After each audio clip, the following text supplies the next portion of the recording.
Alrighty, we're out here on the range. This is my 6BRA. It's got a 28-inch barrel, 1 1/8 twist. This is a Krieger. We're shooting the 112 match burner from Barnes. So this has been a bullet that hasn't shot particularly well, but this Krieger barrel shot really, really well. This is a cheap bullet with a high BC. So we're gonna go ahead and test it out today with H4350. If you guys are paying attention closely, I have a Rangecraft chronograph, the new Athlon chronograph I actually got yesterday, mounted on the left side on a Picatinny mount, or sorry, on an Arca mount, and my Labradar on the right. So kind of an interesting little deal here too. We're gonna see if we can grab velocity out of both of them and see kind of what the difference is. I had planned to mount this Rangecraft on the right side, so hopefully you guys could see it, and that's probably where it'll end up living. But right now I have my Labradar permanently mounted on the right, so I can't really do that right now. But eventually that's going to go away, the Labradar. I'm not sure what I'm going to do with it yet. But anyway, so Labradar on the right, Athlon on the left, and can is on. We also have, this had the 22 GT barrel on it, so this scope, it's a Loophole Mark V 7-35. It was mounted on there, so this is sighted in for that 22 GT. So my hope is that we'll be close enough, and we can just kind of adjust from there. Let me create a new series on my Labradar. Okay, so Labradar's arm, that Athlon's super simple. We'll have a video on that once we get a little more use with it. Anyway, so let's see, first of all, where our first one's gonna hit, and then we'll shoot some groups. So this is H4350, about 40 thou off the lands with the 112 match burner. Let's see how they shoot. Well, first of all, let's see where our 0 point is. Ah, perfect. So right there, our Athlon got 26-28. Our Labradar got 26-23. So nice and low. We made up these charges too because we're shooting BRA and there's not any low data that I could find for the 112. So we used DRT and we're being safe. Let's see how they group. 26-54 out of our Labradar, 26-63 out of our Rangecraft. Oh, the barrel was clean too. Forgot to mention that. So no weird point of impact or anything. Who cares, right? 26-49 out of our Labradar, 26-50 out of our Rangecraft. 26-37 out of our Labradar, 26-35 out of the Rangecraft. And 26-38 out of both chronographs there on the last shot. Point of impact looked pretty good too, right? We didn't have a big shift from one barrel to another, which is nice. And really, you know, as we were fouling up the barrel there, things seemed to work pretty good. So on our Rangecraft here, we had an average of 26-43 with a 12.1 SD, where on our Labradar we had an average of 26-40 with a 12.2 SD. So ES 34 on Rangecraft, ES of 31.7 on Labradar. So I would say very consistent there. So start a new session over on our Rangecraft or a new series. Create a new one on our Labradar. We'll go ahead and push on up. Let's see. Go a click up. We need to go a couple clicks right, don't we? Should get us pretty close. I forgot how nice this 6BR shoots. I mean, just no recoil at all. Just like shooting the 22, honestly. And these are a pretty heavy bullet now. Pretty light loads right in the 2600s, but I got no complaints there. Let's push our way on up here.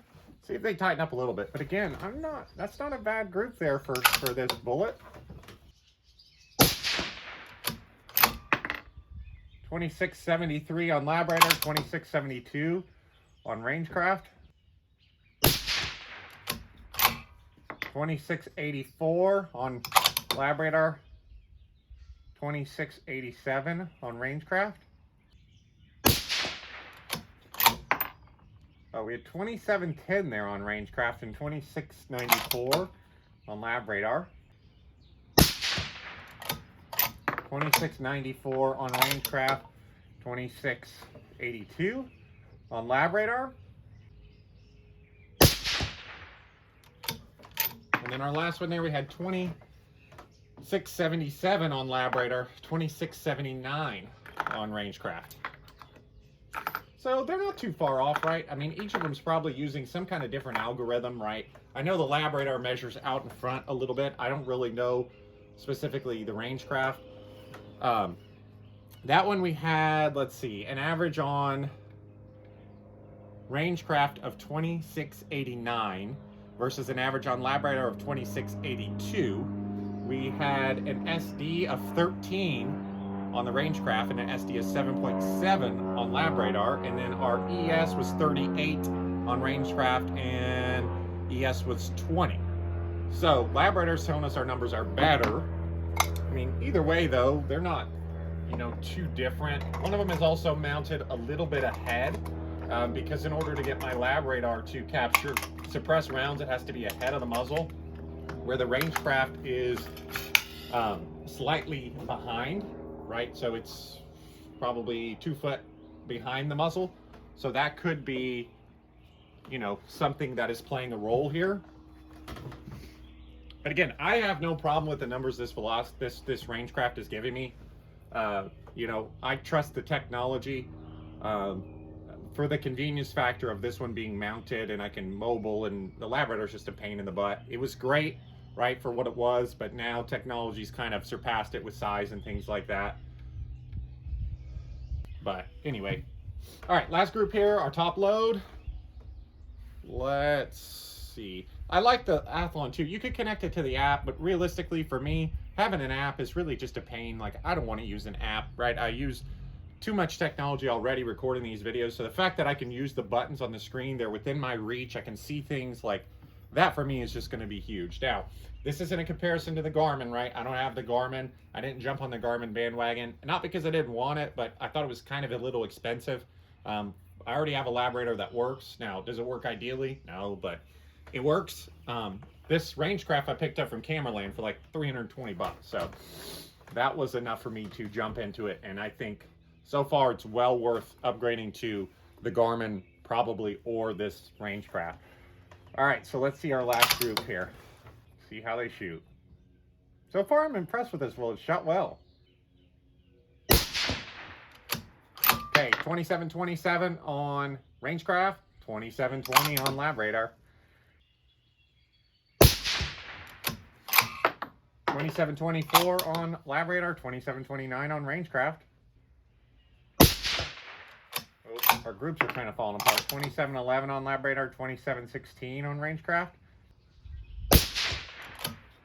2715 on Labradar, 2717 on Rangecraft.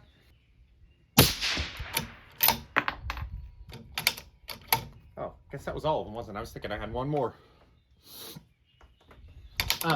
Anyway, that last one was 2721 on Labradar and 2725 on Rangecraft. So again, for this bullet, this is a very affordable bullet. The Barnes 112.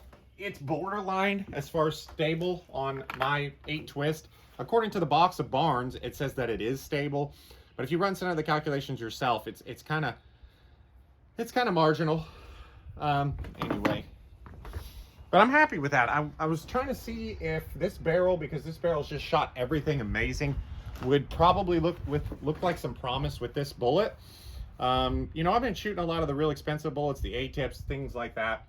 And I wanted to show you guys that some cheaper options, you know, you can still get some decent accuracy. And this is just our first kind of workup. We really were just trying to find some loads as far as charge weight go, because there's no load data really with you know, this combination, and especially in BRA because it's kind of a wildcat. But anyway, these look like they'd shoot. I think we're going to mess around with them, fine tune them a little bit, because again, a little cheap bullet, a 112 would look really good. Now, my Labradar is now disconnected, so it's doing something weird. We had 20, let's see. Rangecraft, we had 2723 average, 5.3 SD, ES at 13.5, so it's starting to get pretty consistent. And with Labradar, we had 2718 average with a 13 extreme spread and 5.5. So, you know, they were pretty close there. Yeah, average of 2723 versus 2718. I don't really see much into that. 5.3 SD versus 5.5. 13.5 ES versus 13.8. So that tells us this float has some pretty good consistency there. Group looks a little wonky, it looks a little funny, but again, this is a random overall link. We could fine tune it. Now, it's been a while since I've shot this gun, and man, I forgot how great these soulless actions are. Like, this thing's awesome. I've been shooting my impact, which is also awesome, but this one just feels so short with the throw and things like that. So anyway, hope you guys enjoyed this one. I think this Labradar is going to end up going to somebody. You know, I don't really have any use for it, so I might end up just giving it away to somebody who needs it. I don't know. Like, honestly, for the money, go buy the Rangecraft, right? Like, you're not going to want to fight with this Labradar. That's kind of why I'm like, well, I might just give it away to someone who needs it, because I can tell that I'm not going to use it very often. So hope you guys enjoyed this one. Thanks for subscribing. We'll have more videos on the actual Rangecraft here soon. I just wanted to use it a little bit first, but I've used it twice now, and man, it is pretty sweet. So hope you guys enjoyed this one. Thanks for subscribing, and we'll see you next time.